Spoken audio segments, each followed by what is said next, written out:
쿠키뉴스 지영희 기자와 함께하는 주기자의 시시각각 시작합니다. 지 기자 안녕하세요.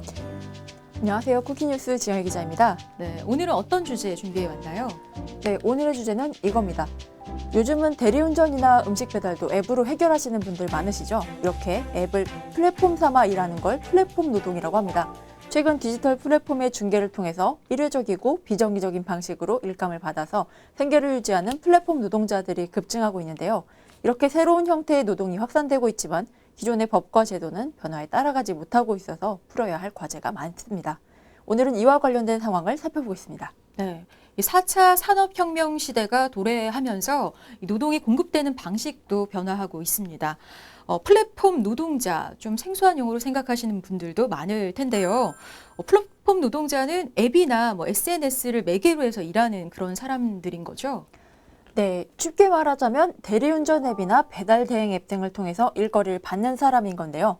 이렇게 앱과 IT 플랫폼을 매개로 서로 상황이 맞는 노동 수요랑 공급이 직접 만났다가 바로 흩어질 수도 있고요. 서로 잘 맞으면 계속 볼 수도 있는 이런 형태의 일을 플랫폼 노동 또는 긱 이코노미라고 부릅니다. 긱 이코노미, 이 말도 좀 생소한데요. 왜 긱 이코노미라고 부르는 건가요? 네, 예전에는 연주를 할 때 연주자끼리 잠깐 만났다가 흩어지는 것을 긱이라고 불렀습니다. 그걸 거기에 착안해서 만났다 흩어지는 긱 이코노미라고 부르는 건데요. 그러니까 지금 우리가 흔히 생각하는 회사 같으면 계약 조건이라고 부를 만한 것이 있는데요. 나는 당신이 어떤 일을 해줬으면 좋겠다 또는 나는 무슨 일까지 할 수 있다. 그리고 그건 돈으로는 얼마다 하는 것도 앱을 통해서 그때그때 미리 세세하게 합의가 되어서 서로 얼굴을 전혀 보지 않고도 계약이 됐다가 흩어졌다가 하는 형태의 일을 일컫습니다. 네. 근데 사실 기존에는 사용자와 또 노동자가 고용 계약을 맺고서 이 고용된 노동력으로 필요한 서비스를 생산을 했는데요. 하지만 긱 이코노미, 즉 플랫폼 노동 분야에서는 사실 모두의 자영업자가 된다, 이렇게 생각을 하면 될까요? 네, 사실 그런 개념입니다. 이른바 업체의 코를 잡아 일하는 사람일 뿐이지 그 회사에 속해 있지는 않기 때문에 근로자가 아닌 독립사업자로 분류됩니다. 그리고 이제 우리나라에서는 이제 시작이지만 미국이나 유럽에서는 플랫폼 노동이 좀 더 널리 퍼져 있습니다. 네, 이 플랫폼 노동은 모바일 앱이나 웹사이트, 이렇게 디지털 플랫폼을 통해 이제 이루어지는 일일 텐데요. 자, 분야도 꽤 다양하지 않을까 싶거든요. 어떤 일을 하는 사람들, 플랫폼 노동자라고 봐야 할까요? 네, 흔히 알고 있는 배달앱 서비스의 배달기사나 승차 공유 서비스 원정기사 등이 대표적이지만 가사, 돌봄노동, 쇼핑대행 등 분야는 다양합니다. 전통적인 고용계약을 체결하지 않고 디지털 플랫폼의 중개를 통해서 일회적이고 비정기적인 방식으로 일감을 받아서 생계를 유지한다면 플랫폼 노동자라고 볼 수 있는 겁니다. 그러니까 최근 누구나 한 번쯤 이런 플랫폼 서비스 이용해 보지 않았을까 싶습니다. 자, 이렇게 플랫폼 서비스가 보편화되고 또 플랫폼 경제가 성장을 하면서 여기에 종사하는 이른바 플랫폼 노동자들도 좀 증가하는 추세로 보이는데요. 현재 플랫폼 노동자의 수 어느 정도나 될까요? 네, 현재 플랫폼 노동자는 최근 플랫폼 스마트폰 거래 시장이 폭발적으로 성장하면서 그 수가 빠르게 늘었습니다. 한국고용정보원 추산에 따르면 2018년 기준으로 54만 명에 달한다고 하는데요. 또 전체 취업자의 1.7%에서 2%에 해당됩니다. 플랫폼 노동자의 절반 이상이 그 일을 전업으로 삼는 것으로 확인됐습니다. 네, 근데 그런 일을 전업으로 삼고 있다면 플랫폼 노동자의 대다수가 누군가의 스마트폰 클릭 한 번에 의지를 해서 가정을 이제 부양해야 하는 가장이라는 의미가 되겠죠. 네, 국가인권위원회가 발표한 플랫폼 노동 종사자 인권 상황 실태 조사에 따르면 플랫폼 노동이 유일한 직업인 노동자는 전체 응답자의 64.2%로 나타났습니다. 임금 근로 등 다른 일과 경합하는 경우도 36.8%로 나타났는데요. 플랫폼 노동자가 플랫폼 노동을 전업으로 삼고 있다는 뜻입니다. 플랫폼 노동을 겸업으로 하는 노동자들의 경우도 플랫폼 노동을 통해서 얻는 소득이 전체 소득의 상당 부분을 차지하는 것으로 조사됐는데요. 겸업을 하는 노동자 역시 플랫폼 노동이 주업인 셈입니다. 연령대로 살펴보면 애플리케이션이 활성화되어 있는 가사 돌봄과 대리운전의 경우에는 종사자 평균 연령은 각각 55.4세에서 50.3세였습니다. 그리고 또 화물 운송은 45.9세인 것으로 조사됐는데요. 이들이 플랫폼을 통해서 벌어들이는 소득은 가구 총소득의 80%에서 90%를 차지했습니다. 네, 그러니까 플랫폼 업체가 플랫폼 노동을 직장인의 투잡, 또 아르바이트, 취미생활 정도로 규정해 온 것과는 좀 상반된 결과가 아닐까 싶습니다. 자, 근데 흔히 플랫폼 노동은 이 자유롭게 노동 시간을 선택할 수 있다는 점을 장점으로 꼽는데요. 국내 대표 배달앱 서비스 운영사의 경우에도 이런 점을 부각해서 배달 노동 종사자를 구하는 그 구인 광고에 소풍 가듯 운동 가듯이라는 문구를 사용하기도 했었어요. 자, 플랫폼 노동 정말로 자유로운 노동 시간 좀 운영할 수 있는 건가요? 네, 플랫폼 노동자는 본인이 일하고 싶은 시간에 원하는 만큼 일할 수 있는 것으로 알려졌지만 실제로는 임금 근로자와 비교해서 절대 짧지 않은 시간을 일하고 일하는 시간도 자유롭지 않습니다. 노동 환경도 열악한 것으로 알려져 있는데요. 일감이 매우 불규칙하고 다음 일감이 언제 들어올지 보장이 없어서 불안정한 상황이라고 합니다. 실태조사에서는 자유로운 근무라는 플랫폼 노동의 장점마저도 허울 뿐이었던 것으로 드러났는데요. 응답자들은 플랫폼 노동을 하는 이유에 대해서 2명이 1명꼴로 일하는 시간을 자유롭게 선택할 수 있어서라고 답했지만 일주일 동안 평균 5.2일, 하루 평균 8.22시간을 근무하는 것으로 나타나서 사실상 풀타임 노동을 하고 있었습니다. 그렇군요. 그러니까 정리해보자면 자유롭기 위해서 또 좀 쉽게 잡을 수 있어서 시작했던 일이지만 사실상 풀타임 근무를 하고 있는 거나 다름이 없어 보입니다. 게다가 근로자로 묶여있지가 않아서 근로자로서의 혜택은 받을 수가 없고 또 독립사업자로 되어 있지만 업체 쪽으로부터 얼마든지 불이익을 당할 수도 있는 그런 환경이라고요. 네, 그렇습니다. 플랫폼 노동자들을 직접 통제할 수는 없지만 일하는 과정이 데이터로 축적돼서 간접적으로 통제합니다. 통제는 이용자의 평가에 기반하지만 일감 수락, 거부 등을 포함한 알고리즘에 의해서 진행되는데요. 이 같은 평가는 호출 제한, 자리 배치 불이익 등 사후적인 제재로 이어지기도 합니다. 노동자들 역시 이 사실을 잘 알고 있는데요. 플랫폼이 기술적인 불이익을 줄 수 있는지에 대한 인지 여부를 묻는 질문에서 53.2%의 응답자는 알고 있다고 답했습니다. 애플리케이션 이용자 혹은 플랫폼에서 자체적으로 매기는 별점 평가도 노동자들의 목을 죄고 있습니다. 같은 일을 하더라도 평가에 따라서 보수와 일감이 달라지기 일쑤인데요. 플랫폼이 별점에 따라서 호출이나 일감을 제한해서 사후적인 불이익을 주지만 그 기준과 방식이 불투명하다는 지적도 나오고 있습니다. 네, 또 이런 치열한 경쟁 속에서 건당 1,000원도 안 되는 수수료를 받는 경우도 있다고 들었어요. 네, 플랫폼 노동자는 어느덧 54만 명으로 경쟁이 치열해지면서 플랫폼 업체로부터 건당 받는 수수료는 곤두박질 치고 있는 상황인데요. 종사자가 급격히 늘어나서 50만 명이 넘으면서 치열한 경제 속에 건당 1,000원도 안 되는 수수료를 받는 경우도 생겼습니다. 플랫폼 노동자에 대한 첫 실태조사 결과 배달 건당 수수료를 750원까지 내린 온라인 쇼핑 업체도 있었습니다. 평균 수수료는 1,500원 정도였는데요.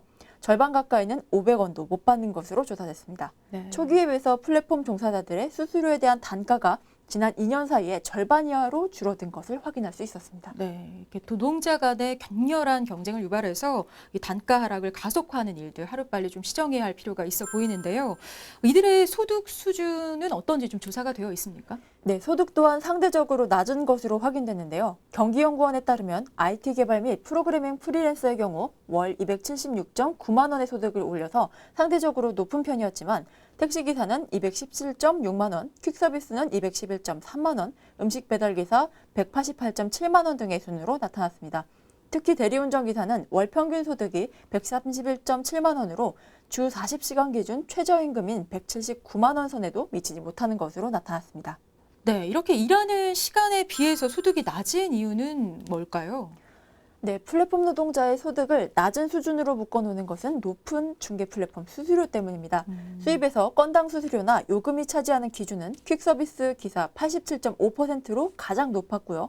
대리운전 기사 87%, 음식 배달 기사 80% 등의 순이었습니다. 네, 그러니까 이런 상황들을 볼 때 플랫폼 노동자들에게 정당한 노동의 대가를 보장하기 위한 정부 차원의 어떤 가이드라인 제정이 절실한 상황인 것 같습니다.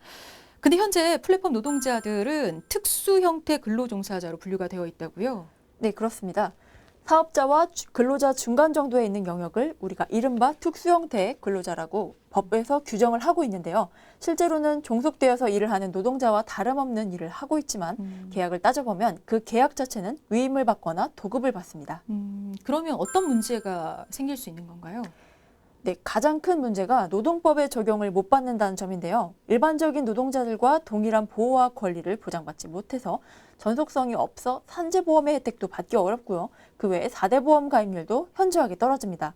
임금 또한 건강수수료 및 시급일당의 형태로 지급되면서 최저임금의 적용을 받지 못하는 경우도 많습니다. 네, 그러면 플랫폼 노동자의 경우 4대 보험 가입률은 어느 정도나 되나요? 네, 실제로 지난 1월 배달기사 및 대리운전기사, IT 프리랜서 등 수도권 플랫폼 노동자 250명을 대상으로 설문조사를 실시한 결과 4대 보험 가입률은 건강보험 78.8%, 산재보험 46.6%, 국민연금 45.6%, 고용보험 29.2% 순으로 집계됐습니다. 지난해 8월 기준 정규직의 4대 보험 가입률과 비교해보면 절반에도 미치지 못하는 수준입니다. 법적으로 4대 보험 의무 가입 대상인 근로자가 아니라 원칙적으로 가입 대상이 아닌 자영업자로 분류되기 때문입니다. 네, 근데 이제 문제는 이들의 안전일 것 같은데요. 플랫폼 노동자의 절대 다수가 배달원이고 사고 위험이 굉장히 큰데도 이 산재 처리가 되는 경우가 굉장히 드물다고요. 네, 개인 사업자로 분류되면서 대부분 산업재해보험 적용을 받지 못하는데요. 초단기 배달자들이 늘면서 지난 3월부터 시간 단위로 가입이 가능한 대인 대물 손해배상 보험도 생겼습니다. 하지만 1시간에 1,770원이라는 비용이 부담입니다. 보험업계는 가정용 등 다른 보험보다 손해율이 높아서 보험료가 높을 수밖에 없다는 입장입니다. 네, 지난해 배달앱 시장 규모는 3조 원으로 5년 전보다 10배 늘어난 것으로 알고 있습니다. 또 최근 코로나 사태로 인해서 배달 이용자 수가 급격하게 늘고 있는데 배달 수요 급증으로 늘어나고 있는 그런 단기 배달 노동자들. 하지만 보험 사각지대에서 위험은 고스란히 개인의 몫으로 남아 있는 거네요. 네, 그렇습니다. 배달 노동자들은 항상 사고 위험에 노출되어 있지만 산재보험 등 여러 가지 보호를 받지는 쉽지 않은 상황입니다. 이에 대해서 배달원 노조인 라이더 유니언 측은 배달원은 실상 업체의 지휘 명령을 받아서 근로자와 다름이 없지만 산재 적용은 배제된다면서 반발하고 있습니다. 또 우리나라의 경우에는 플랫폼 노동자들을 근로자로 인정하는 데 있어서 업계가 강하게 좀 반발하고 있다고 하던데 그 이유가 뭘까요? 네, 그 이유는 여러 업체의 콜을 받아서 하는 사람도 많은데 4대 보험 가입 등의 의무를 떠날 수 없다는 겁니다. 또 사실 많은 특수 형태의 근로자들을 다 고용보험에 가입시켜주고 산재보험에 가입시켜주고 했을 때는 재정적인 큰 문제가 있기 때문입니다. 그런 것 때문에 갈등이 있는 상황입니다. 그러면은 플랫폼 노동이 좀 활성화되어 있는 외국의 경우는 어떻습니까? 네, 해외에서는 기존의 법 제도를 개혁해서 플랫폼 노동자를 국가가 제공하는 보호와 혜택의 울타리 내로 포섭하려는 움직임이 일어나고 있습니다. 가장 대표적인 것이 미국의 승차 공유 서비스 회사가 회사 기사들을 중심으로 추진하고 있는 AB5 법안입니다. 그게 어떤 건지 좀 자세히 설명을 해주시죠. 네, 올해 1월 1일부터 시행된 AB5 법안은 회사의 지위 통제로부터 자유롭고 회사의 주요 사업이 아닌 업무를 수행하면서 회사와 독립적인 사업에 종사한다는 세 가지 조건을 모두 충족해야 개인 사업자로 인정할 수 있다는 내용을 담고 있습니다. 해당 법안이 시행됨에 따라 그동안 우버로부터 개인 사업자로 분류되어 왔던 우버 운전기사들은 향후 회사로부터 유급평가 및 실업보험 등의 혜택을 보장받을 수 있게 됩니다. 네, 국내에서도 이런 새로운 플랫폼 노동을 포괄할 수 있는 법 제도 개혁이 좀 시도가 되고 있죠. 네, 그렇습니다. 지난해 11월 고용노동부는 현 배달 대행업체 배달기사 5명이 회사를 상대로 낸 임금 체불 진정 사건에 대해서 이들을 근로자로 인정해야 한다는 결과를 통보한 바 있습니다. 배달앱을 통해서 일하는 플랫폼 노동자가 노동관계법의 보호 대상으로 인정받은 것은 이 사건이 처음이었습니다. 네, 하지만 문제는 이 노동부의 결정이 해당 노동자에게만 적용이 된다는 거죠. 네, 그렇습니다. 플랫폼 노동은 그 자체 하나로도 포괄해서 정의하기 어려울 정도로 다양한 고용관계와 급여 체계를 가지고 있습니다. 이미 국내 플랫폼 종사자가 50만 명을 넘어서는 것으로 추정되는 상황에서 이들 모두를 보호하기 위해서는 근로기준법 등 관련 법의 전반적인 개정이 필요해 보입니다. 네, 이렇게 법령 개정은 충분한 사회적 논의와 또 법률 해석이 필요한 만큼 상당한 시간이 좀 걸릴 것으로 보이는데 어떨까요? 네, 그렇습니다. 그 시간 동안 사각지대에 놓여 있는 플랫폼 노동자들을 보호하기 위해서는 당장 시급한 문제들을 해결해야 할 필요가 있을 것으로 보입니다. 네. 이 플랫폼 노동자가 50만 명이 넘는 만큼 이 시대적 흐름을 받아들여서 괜찮은 일자리로 만들려는 노력이 필요해 보이는데요. 업체와 노동자 모두가 상생할 수 있는 대책 마련 시급해 보입니다. 오늘 시시각각 여기서 마칩니다. 지영희 기자 고맙습니다. 감사합니다.